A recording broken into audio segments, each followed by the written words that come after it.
मार्च से बंद थे काउंटर।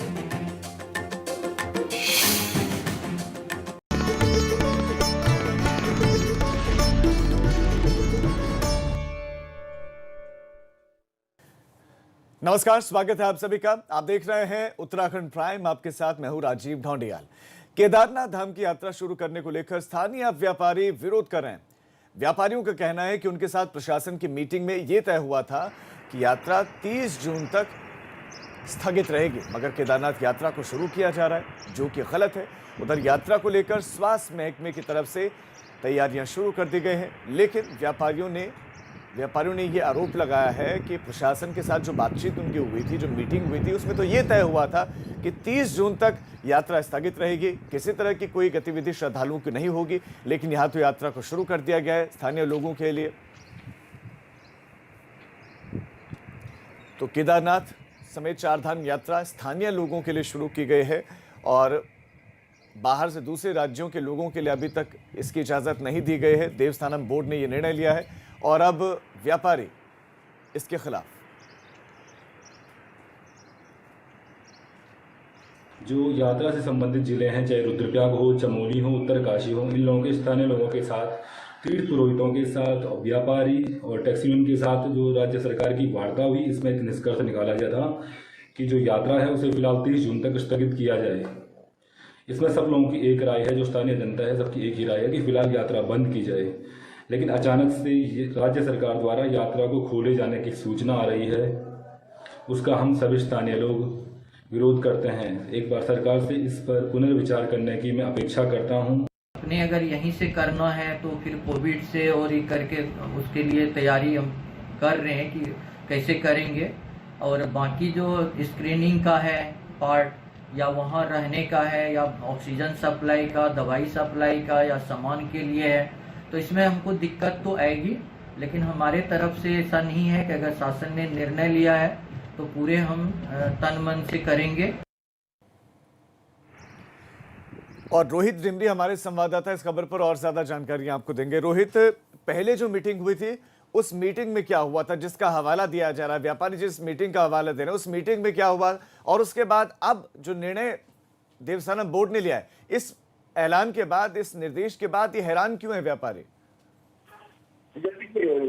दो दिन पूर्व जो मीटिंग हुई थी जिलाधिकारी के दूसरे साथ साफ तौर पर सुझाव दिया था कि 30 जून के बाद यात्रा खोली जाए, जो कि अभी कोरोना महामारी के चलते लोग काफी डरे हुए हैं, भय बना हुआ है। अगर यात्री यहाँ पहुंचते हैं तो उनको काफी दिक्कतें हो जाएंगी, यहाँ पर क्वालिटी पे ज्यादा बढ़ जाएंगी। तो ऐसे में उन्होंने सुझाव दिया था कि 30 जून के बाद यात्रा खोली जाए। लेकिन देवस्थानम बोर्ड के फरमान जारी होने के बाद, जो पत्र जारी हुआ है, उसके बाद से पूरी समाज है उसमें आक्रोश है। इसके अलावा जो व्यापारी है केदारनाथ यात्रा से काफी हजारों की संख्या में जो लोग जुड़े हुए हैं व्यापार संबंधों से, उनमें भी आक्रोश बना हुआ कि अभी यात्रा को शुरू ना किया जाए, क्योंकि उनमें कोरोना महामारी का जो भय है लोगों में और बढ़ जाएगा। आज फिर पुलिस ने आक्रोश जताया है, उन्होंने साफ तौर पर कहा है अगर यात्रा शुरू की जाती है इसका साफ तौर पर विरोध किया जाएगा। जी, चूंकि रोहित यात्रा शुरू करने का आदेश दे दिया गया स्थानीय लोगों के लिए, तो पहले दिन की मैं बात करूं, किसी तरह की कोई गतिविधि देखने को मिली? क्या श्रद्धालु आए दर्शनों के लिए? जैसे देवस्थानम बोर्ड के जो फरमान जारी हुआ उसके बाद अभी तो केदारनाथ के लिए किसी भी यात्री ने अभी वो बुकिंग नहीं करवाई है। पर लेकिन कुछ यात्री हैं जिन्होंने व्यापारियों से बात की है कि वे आना चाहते हैं, पर लेकिन जो व्यापारी हैं वो साफ तौर पर उनको मना कर रहे हैं। और कोई समाज भी उनसे मना कर रहे हैं आने से। ठीक है रोहित, आपका इस तमाम जानकारी के लिए धन्यवाद। तो यात्रा के विरोध में अब व्यापारी भी उतर गए हैं। व्यापारियों का ये कहना है कि उन्हें ये आश्वासन मिला था कि 30 तारीख तक कोई यात्रा शुरू नहीं हो रही है और कोरोना के संक्रमण को रोकने का मकसद भी था, लेकिन अब यात्रा स्थानीय लोगों के लिए शुरू कर दी गई है। इससे कोरोना का संक्रमण फैलेगा। तो गंगोत्री और यमुनोत्री धाम के तीर्थ पुरोहित भी यात्रा शुरू करने के विरोध में। इनका कहना है कि प्रदेश सरकार ऐसे समय में यात्रा शुरू कर रही है जबकि इन धामों में कोरोना के बचाव के लिए कोई इंतजाम नहीं है। ऐसे में तीर्थ पुरोहितों का कहना है कि वो यात्रा को शुरू नहीं होने देंगे। तो केदारनाथ धाम की स्थिति हमने बताई कि वहां पर जो व्यापारी मंडल है वो नाराज है, नाखुश है और वो उनका ये कहना है कि वो फिलहाल यात्रा शुरू नहीं करने देंगे। तो गंगोत्री और यमुनोत्री धाम की बात करें तो यहां पर तीर्थ पुरोहित विरोध में उतर आए। देवस्थानम बोर्ड ने धामों के लिए जो है यात्रियों की संख्या निर्धारित कर दी गई है, जो कि इस परिस्थिति में सरासर अनुचित कार्य है।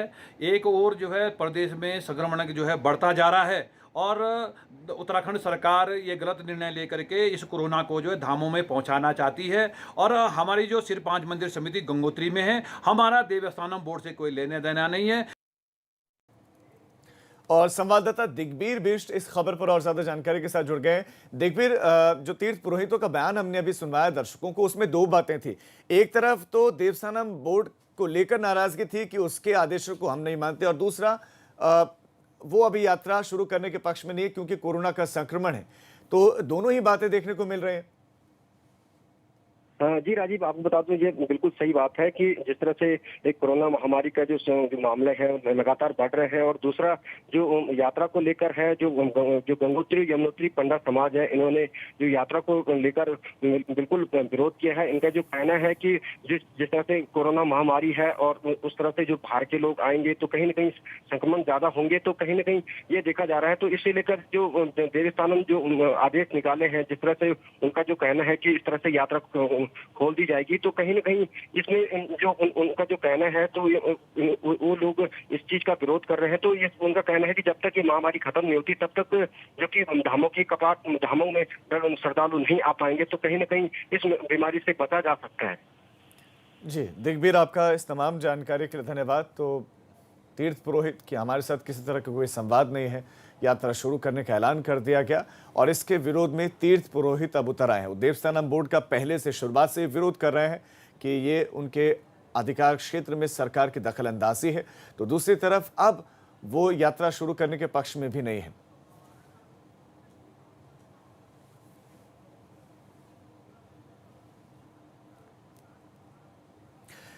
तो हम यात्रा को शुरू होने नहीं देंगे, ये स्पष्ट कहना है तीर्थ पुरोहितों का। और तीर्थ पुरोहितों की नाराजगी के बाद ये भी लग रहा है कि शायद संवाद उस तरह से स्थापित नहीं किया गया। देवस्थानम बोर्ड का गठन इसीलिए किया गया था कि यात्रा प्रबंधन सही से हो, सबसे अच्छे से संवाद हो, यात्रा सभी श्रद्धालुओं की अच्छे से पूरी हो जाए, व्यवस्थित रहे, सभी चीज़ें व्यवस्थित रहें। लेकिन यहाँ पर देवस्थानम बोर्ड का पहला ही फैसला, उसी फैसले पर अब सवाल उठ रहे हैं, और सवाल उठाने वाले कोई और नहीं है बल्कि साधु संत, इसके साथ साथ तीर्थ पुरोहित, हक हकूकधारी हैं। उनका ये कहना है, उनका ये मानना है कि ऐसे वक्त में जब कोरोना का संक्रमण इतना ज़्यादा है, सरकार की कोशिश भी है कि कोरोना के संक्रमण को रोकें, वैसे में यात्रा को शुरू करना उचित नहीं है। यात्रा को शुरू नहीं किया जाना चाहिए। हज़ारों लाखों की तादाद में संख्या में श्रद्धालु आते हैं, उनको राजेश हेमवाल जी इस वक्त हमारे साथ जुड़ गए हैं। राजेश जी, एबीपी गंगा पर स्वागत है आपका। और पहला मैं आपसे यही जानना चाहूंगा कि यात्रा को लेकर आप लोगों की को क्या कुछ आपत्तियां हैं? सर, हमारा ये कहना है कि हमारा जो महत्वपूर्ण सीजन था, मई जून जो पीक सीजन होता है, वो तो सारा निपट गया। और हम लोग ना अपने होटल में, ना रेस्टोरेंट में, ना कहीं पर भी कोई व्यवस्था नहीं कर पाए।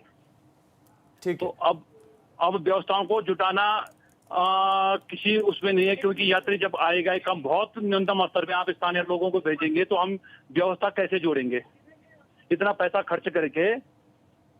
जी तो इसलिए हमारे इसमें विरोध है कि सरकार जो है इसमें अनावश्यक वो न करे, और हमारे जो धाम है वो सुरक्षित हैं। और किसी एक भी संक्रमित व्यक्ति अगर धामों में पहुंच गया तो सारे धामों में इतने समय से जो व्यवस्था चली आ रही है वो सारी चरबना जाएगी।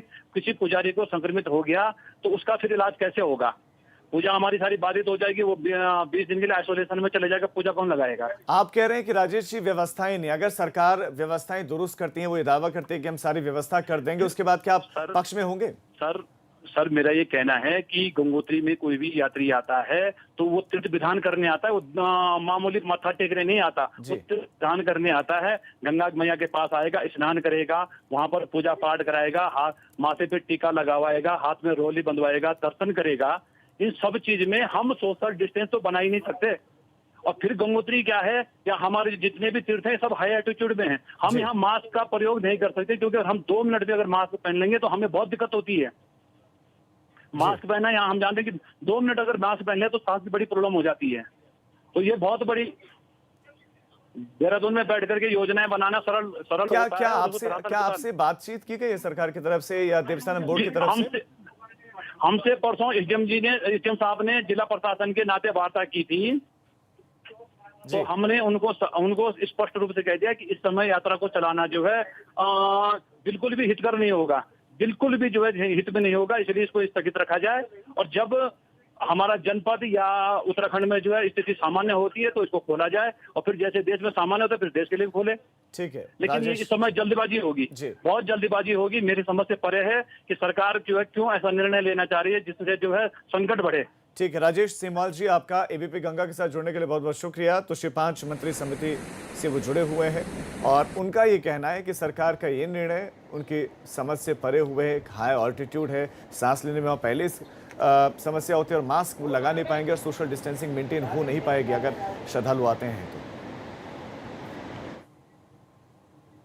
हल्द्वानी से बड़ी खबर आपको देते हैं, टैक्सी यूनियन की हड़ताल जारी है। हल्द्वानी में टैक्सी यूनियन की हड़ताल चल रही है और वो आज भी जारी है। ड्राइवर्स को क्वारंटीन किए जाने का विरोध कर रहे हैं। सरकार को टैक्स माफ करना चाहिए, तरीके बहुत सारी मांगे हैं टैक्सी यूनियन की, और टैक्सी यूनियन की हड़ताल की वजह से लोगों को परेशानी हो रही है। हालांकि आवाजाही पहले की तुलना में बहुत कम है, लेकिन उसके बावजूद भी जो टैक्सी यूनियन है वो हड़ताल पर है। टैक्सी यूनियन ये कह रहे हैं कि ड्राइवर्स को क्वारंटीन नहीं किया जाना चाहिए। ड्राइवर्स जिन्हें लेकर आ रहे हैं तो लोगों के साथ साथ ड्राइवर्स को भी क्वारंटीन किया जा रहा है, और इसी का वो विरोध कर रहे हैं कि ड्राइवर को क्वारंटीन नहीं किया जाना चाहिए। इसके साथ साथ टैक्स सरकार लेती है, उस टैक्स को भी सरकार को माफ करना चाहिए, क्योंकि लॉकडाउन के दरमियान इनकम नहीं हुई है और ऐसे में उनके पास पैसा नहीं है।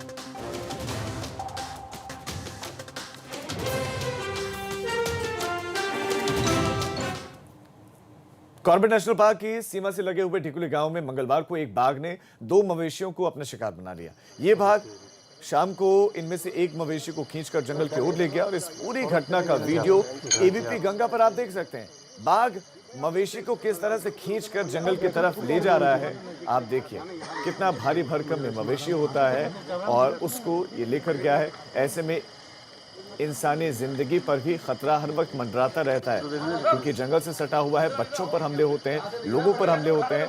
और आप इन तस्वीरों को आप देख लीजिए कि बाघ कितना खतरनाक होता है। तो वन विभाग की जिम्मेदारी भी है और अमूमन इस तरह की तस्वीरें देखने को नहीं मिलती। आप विशेष चैनल लगाते हैं इस तरह की तस्वीरों को देखने के लिए, लेकिन ये तस्वीरें एक्सक्लूसिव आप सिर्फ और सिर्फ एबीपी गंगा पर देख रहे हैं कि रिहायशी इलाकों में बाघ का आना। रिहायशी इलाकों में मवेशियां होती हैं, लोगों की मवेशी होते हैं, और मवेशी को मारकर जंगल की तरफ घसीटता हुआ ये बाघ ले गया। और दिन की ये तस्वीरें, दिन में ये हुआ है, देखिए।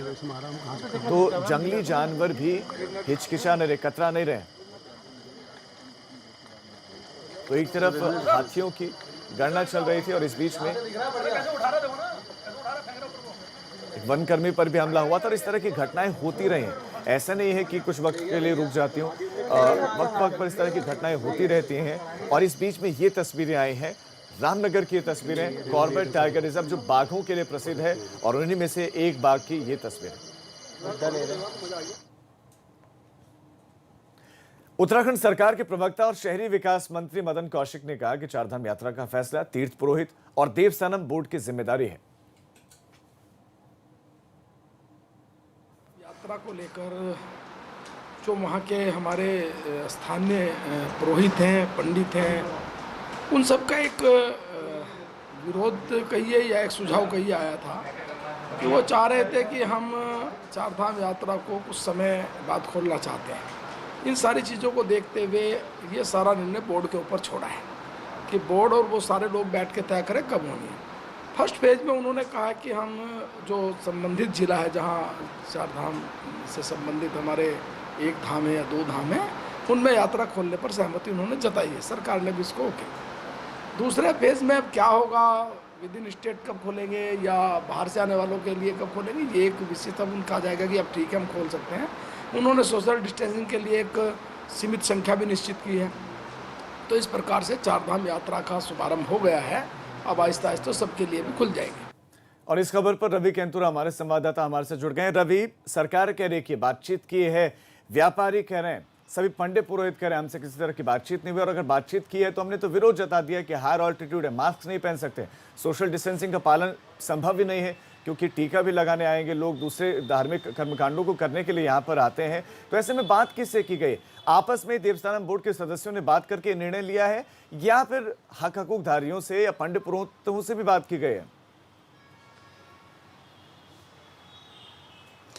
देखिए राजीव, जो 3 ज़िले हैं, अगर हम रुद्रप्रयाग, चमोली और उत्तरकाशी की बात करें तो इन 3 ज़िलों में बैठकें हुई हैं। 2 दिन देवस्थानम बोर्ड ने लिए हैं क्योंकि सरकार ने 8 जून से जिस तरीके से धार्मिक स्थलों को खोलने की इजाज़त देनी थी वो दे दी थी, लेकिन चारधाम यात्रा का जो मसला था उसको देवस्थानम बोर्ड पर छोड़ दिया था। इन 2 दिनों में बैठकें की गई जिलाधिकारी और तीर्थ पुरोहितों के साथ।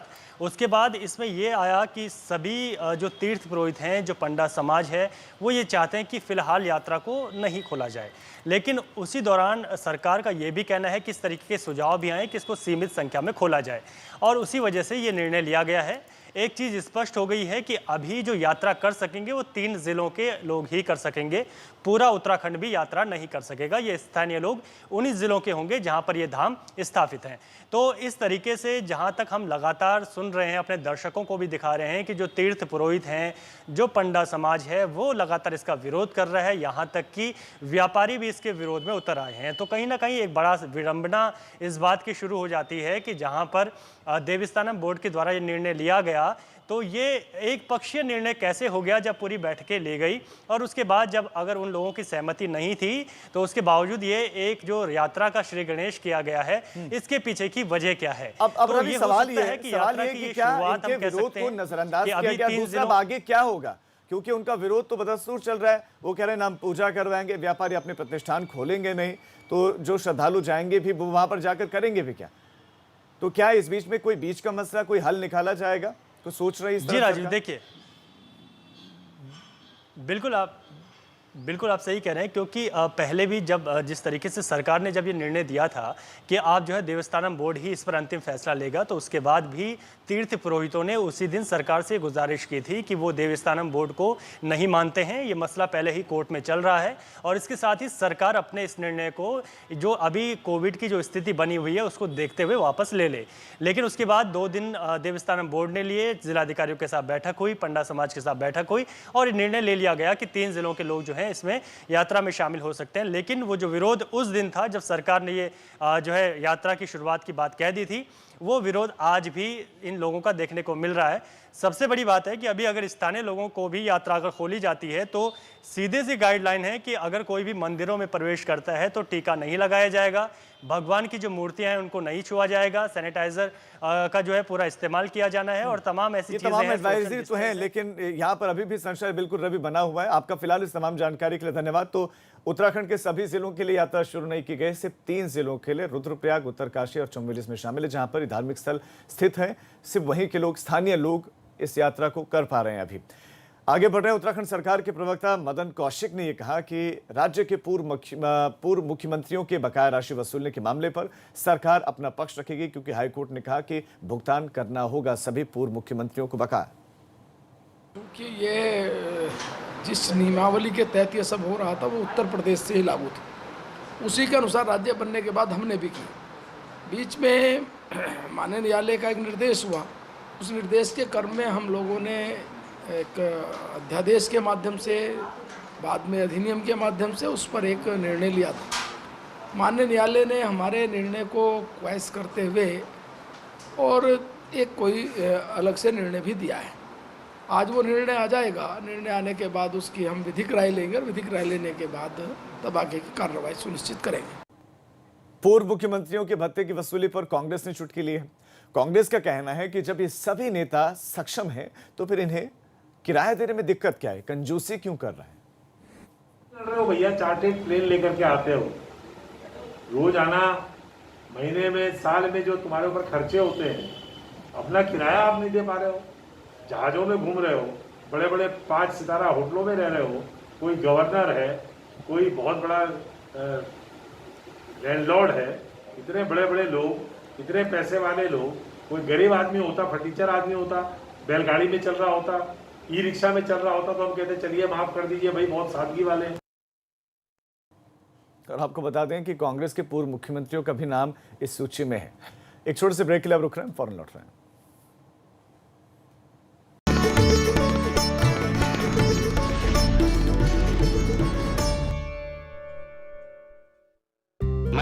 ये तो जादू की छड़ी है।